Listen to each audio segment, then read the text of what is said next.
नमस्कार। इस जातक का प्रश्न है कि मुझे बिजनेस में लाभ के लिए कौन सा जेमस्टोन्स धारण करना चाहिए। ये इनकी बर्थ डिटेल्स है। यहाँ पे एक बात समझ लीजिए कि यदि आपको बिजनेस में लॉस हो रहा है तो सबसे पहले यह देखना चाहिए कि क्या आपकी कुंडली बिजनेस को बता रही है या नहीं बता रही है।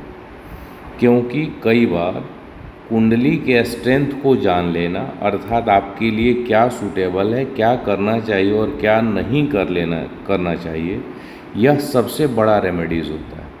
क्योंकि यदि आपके लिए बिजनेस सूटेबल नहीं होगा तो कोई भी जेमस्टोन्स या किसी भी दूसरे उपाय से आपको परमानेंट रिलीफ नहीं मिलेगा।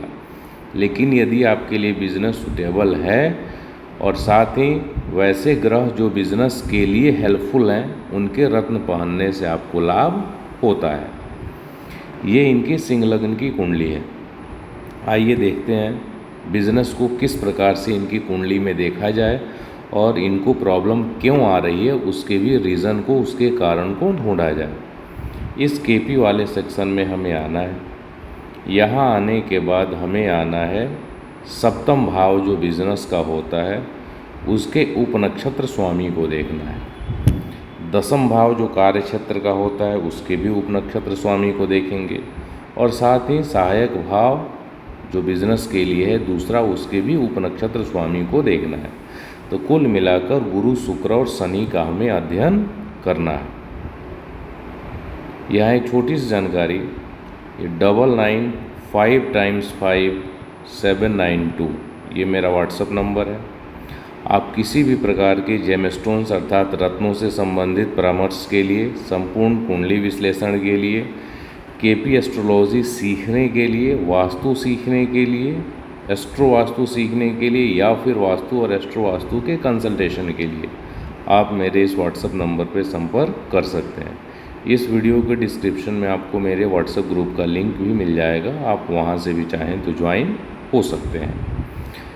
अभी हमारे केपी एस्ट्रोलॉजी का बैच चल रहा है। यदि आप जुड़ना चाहते हैं तो भी आप मेरे इस नंबर पर कांटेक्ट कर सकते हैं। यदि आप मेरा ये वीडियो बाद में देख रहे हैं तो भी उस समय का जो भी नज़दीकी बैच रहेगा, चाहे वो शुरू हुआ हो या शुरू होने वाला हो, उसकी भी जानकारी आपको दे दी जाएगी। अब सप्तम यानी 7वें भाव का उपनक्षत्र स्वामी है शुक्र। इसमें हम बिजनेस के लिए निगेटिव हाउसेस को देखें तो 5, 8, 9, 9 और 12 है। 5, 8, 9 और 12 इसमें प्रमुख 7वां भाव नहीं है, जबकि उसके सहायता के लिए 2 और 11 भाव हैं। दूसरा भाव प्लेनेट स्तर पे भी है, स्टार स्तर पे भी है और 11वां भाव स्टार स्तर पे है। 9 और 12 सबलॉर्ड स्तर पे काफ़ी निगेटिव है धन के लिए। 5, 8, 9 स्टार स्तर पे है। तो कुल मिलाकर शुक्र मिक्स्ड रिजल्ट दे रहा है, यानी लाभ भी है और नुकसान भी है। और सबसे प्रमुख बात जो सप्तम भाव होता है बिजनेस के लिए वो इसमें मिसिंग है। 10th हाउस के सबलॉर्ड शनि की हम बात करें तो शनि में 3, 6, 7, 3, 6, 7 और 9, 12 है। तो 9, 12 धन के लिए निगेटिव होता है। 3, 6, 7 धन के लिए भी सपोर्टिव है और बिजनेस के लिए भी सपोर्टिव है। तो यहाँ से भी धन का नुकसान निकल के आ रहा है। साथ ही 6 नंबर सर्विस प्रोवाइडिंग वर्क है, 7 नंबर बिजनेस का है, ये कर सकते हैं। सेकंड कस्पल सबलॉर्ड जो धन के लिए, इसको आप देखेंगे तो धन के लिए निगेटिव हाउसेस 5, 8 इसमें मौजूद है। धन और बिजनेस के लिए सपोर्टिव हाउसेस की हम बात करें तो 3, 6, 7 मौजूद है। कुल मिलाकर तीनों ही ग्रह का यानी गुरु का, शुक्र का और शनि का अध्ययन करने पर निगेटिव और पॉजिटिव दोनों ही कॉम्बिनेशन मिले। अर्थात इनको पैसे से संबंधित समस्या रहनी ही रहनी है। यदि बिजनेस करते हैं तो भी रहेगा। और सेकंड कस्पल सबलॉर्ड ये बता रहा है कि चाहे आप जॉब भी करो, पैसे से संबंधित समस्या आपको रहेगी। पैसे का नुकसान होना और एक रेगुलर फ्लो जो पैसे का होता है वो मेंटेन नहीं रह पाएगा। अब हम दशा को देख लेते हैं। इनकी दशा चल रही है वर्तमान में गुरु की, 2019 तक राहु की दशा और उसके बाद गुरु की दशा जो 35 तक चलेगी। इन्होंने मुझसे बोला भी था कि 2019 से मैं ज़्यादा परेशान हूँ, ज़्यादा उतार चढ़ाव है तो मुझे क्या करना चाहिए? यानी 19 तक चीज़ें सही चली है तो कहीं ना कहीं राहु इनके लिए अच्छा होगा। आइए देखते हैं राहु को। राहु इनकी लग्न कुंडली में अष्टम भाव में बैठा है। 8वें में बैठा हुआ राहु घर में जब भी आप तोड़ फोड़ करते हैं आपको परेशानी देता है, चाहे वो कुंडली में कुछ भी रिजल्ट दे रहा हो। अब यहाँ इस हम केपी वाले सेक्शन में आएंगे।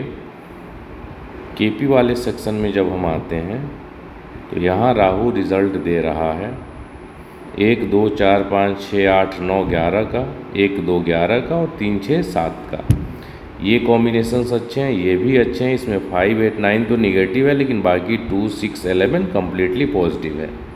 यानी प्लेनेट स्तर पे निगेटिव पॉजिटिव मिले हुए हैं, लेकिन स्टार और सबलॉर्ड स्तर काफ़ी पॉजिटिव है। तो राहु की दशा इनकी बहुत अच्छी गई है। लेकिन जो एक डाउट मेरे मन में था कि राहु तोड़फोड़ के कारण निगेटिविटी क्रिएट करना, तो इन्होंने बताया कि 2018 में इन्होंने अपने घर की छत, चूँकि पुराना घर था और कड़ी और सहती लकड़ी वाली जो छत होती है जिसके ऊपर ईंट का पाटन होता है, बहुत सी जगहों में गांव में आपने देखा होगा, उस टाइप की छत थी। तो उसको इन्होंने तोड़वा के और फिर उस पर जो छड़ का जो लेंटर ढाला जाता है, छड़ लगा के फिर गिट्टी बालू सीमेंट इसके द्वारा, तो ये ढलाई वाली छत इन्होंने बनवाया। बाकी दीवारों का भी प्लास्टर वगैरह हटवा के रेनोवेशन हुआ और टाइल्स लगी और उसके बाद से प्रॉब्लम इनकी चालू हो गई। तो कुल मिलाकर राहु की जब तक दशा जब समाप्त होने को आई तो इन्होंने घर में तोड़फोड़ करवा दिया और उसके बाद कोढ़ में खाज वाली स्थिति ये गुरु हो गया। इस कारण समस्याएं काफ़ी हो गई।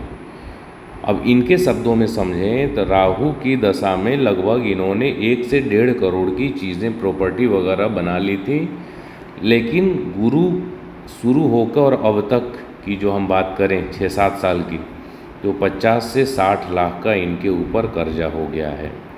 यानी राहु में जो ये प्लस में थे, अब ये गुरु में माइनस में जा चुके हैं। इन्होंने एक जगह कंसल्टेशन लेके जेम स्टोन्स भी लिया था। अब वो देखते हैं कि क्या स्टोन इन्होंने पहना।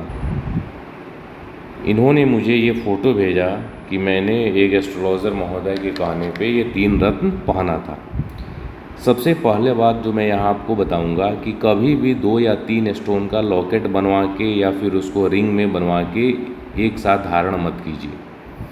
अब जैसे इसमें से मान लेते हैं कोई भी, जैसे उस ज्योतिष महोदय के अनुसार ये स्टोन सही है या ये भी सही है या ये भी सही है, लेकिन ये आवश्यक नहीं है कि जातक को ये तीनों रत्न ही सूट करे। कई बार ऐसा होता है कि कुंडली के अनुसार कोई रत्न सूटेबल दिख रहा होता है लेकिन जातक को वो सूट नहीं करता। दूसरा रीज़न ये भी होता है कि स्टोन की एनर्जी निगेटिव होती है। इनके केस में मैंने इन तीनों स्टोन की जब एनर्जी देखी, तीनों ही निगेटिव आई। यदि इसमें से कोई एक भी निगेटिव होता तो भी वो लाभ नहीं मिलता। एक से ज़्यादा यदि निगेटिव है तो भी नहीं मिल रहा है, यहाँ तो तीनों के तीनों ही निगेटिव है। तो सबसे पहले स्टोन का निगेटिव होना ये एक प्रॉब्लमेटिक, और दूसरा कोई एक स्टोन मान लीजिए इनके शरीर की जो एनर्जी होती है, जो ऑरा होता है, हो सकता है उसके लिए सूटेबल हो, बाकी 2 सूटेबल ना हो। तो मेरा आपको सुझाव ये है कि किसी भी स्थिति में एक बार में एक से ज़्यादा रत्न धारण मत कीजिए। पहले एक रत्न धारण कीजिए, फिर उसके 1-1.5 महीने बाद यदि आपको फ़ायदा होता है तो दूसरा धारण कीजिए। फिर यदि मान लो और 3 स्टोन यदि सूटेबल हैं आपके लिए, तो पहले एक स्टोन, फिर 1-1.5 महीने बाद दूसरा स्टोन, फिर 1-1.5 महीने बाद दूसरा स्टोन। तो इस तरह से आप कर सकते हैं। और कभी भी इस तरह से ये 3 4 5 स्टोन का ऐसा पेंडेंट वगैरह बनवा के लॉकेट धारण मत कीजिए। अब मैंने इनको क्या सजेस्ट किया है उसको देख लेते। मैंने इनको सजेस्ट किया है 7 से 9 कैरेट का लहसुनिया या टाइगर आई स्टोन और 7 से 9 कैरेट का पन्ना या ऑनेक्स स्टोन, इसको इनको पहनना है। कल इन्होंने इसका 2 फोटो भी भेजा। जिनको भी मैं जेम स्टोन सजेशन देता हूँ, मैं ये बोलता हूँ रत्न लेने से पहले आप मुझे उसका फ़ोटो भेजिएगा, मैं उसकी एनर्जी चेक करके बता दूँगा। तो ये फाइनल किया गया कि इसकी एनर्जी भी अच्छी है और वेट भी अच्छा है। आप इसका रिंग बनवा के धारण कीजिए। अब आइए देखते हैं कि ये स्टोन किस प्रकार से इनके लिए पॉजिटिव निकले हैं, किस प्रकार से विश्लेषण किया गया है। बुध की बात करते हैं तो बुध रिजल्ट दे रहा है 1 to 11 का। बुध का नक्षत्र स्वामी चंद्रमा 9 और 12 का रिजल्ट दे रहा है। बुध का उप नक्षत्र स्वामी शुक्र 2, 3 और 10 का रिजल्ट दे रहा है। यानी प्लेनेट स्तर पॉजिटिव है, स्टार स्तर धन के लिए निगेटिव है और सबलॉर्ड स्तर 2, 3, 10 धन के लिए पॉजिटिव है। कुल मिलाकर धन के लिए जो भाव हैं 2, 2, 3, 10 और 11 हैं, ये ग्रेटर देन है 9 एंड 12 के। तो मैंने ये सोचा कि चूँकि इसके स्ट्रेंथ पॉजिटिव है तो फिर हमें बुध का स्टोन ट्राई कर लेना चाहिए, किया जा सकता है। साथ ही जब हम केतु की बात करते हैं तो केतु में आप देखेंगे सिर्फ 9 नंबर धन के लिए निगेटिव है, बाकी ओवरऑल सभी स्टोन मतलब जो हाउसेज हैं वो पॉजिटिव है। तो फिर हमने सोचा कि इसको भी हम ट्राई कर सकते हैं। एक बात और आपके मन में ध्यान आ सकता है, आप रेगुलर मेरी वीडियो वगैरह देखते होंगे राहु को लेकर। देखिए राहु में पॉजिटिव कॉम्बिनेशंस यहाँ हैं, लेकिन राहु में चूँकि 5, 8, 9 है और राहु लग्न कुंडली में 8th हाउस में बैठा हुआ है और उसका एक निगेटिव रिजल्ट दिख चुका है। घर में तोड़फोड़ होने के बाद से समस्या उत्पन्न हुई है, तो इसलिए अभी राहु के स्टोन से हमें बचना है। रेयर केस में राहु के लिए मेरे पास एक बैलेंसर स्टोन होता है जो लॉकेट के रूप में पहना जाता है, लॉकेट के फॉर्म में, तो वो मैं लोगों को सजेस्ट करता हूँ। जहाँ पे सामान्य रत्न जैसे राहु के लिए गोमेद, जब इस स्थिति में जैसे यही कुंडली है यहाँ पे गोमेद का मैं रिस्क नहीं ले सकता तो फिर मैं उस स्टोन को ट्राई करता हूँ। वैसे केस के लिए राहु का भी होता है, केतु का भी है, मंगल का भी और शुक्र का भी है।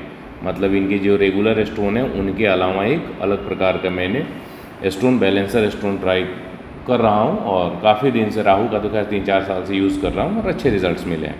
लेकिन मैंने अभी इनको वो सजेस्ट नहीं किया, मैंने इनको सिर्फ और बुध और केतु का रत्न सजेस्ट किया है। और केतु बताने के पीछे सबसे पहले ये मैंने बोला कि आप केतु अभी ट्राई कर लो। रीज़न ये था कि गुरु की महादशा में केतु की अंतर्दशा चल रही है 19/11/2026 तक। तो वैसे कोई भी रत्न पहले या बाद में पहन सकते हैं, लेकिन यदि वह ग्रह महादशा या अंतर्दशा में है तो पहले उसको धारण कर लेना चाहिए। तो इस आधार पर मैंने पहले केतु का रत्न इनको बताया। उम्मीद है आपको ये कॉन्सेप्ट समझ में आया होगा। धन्यवाद।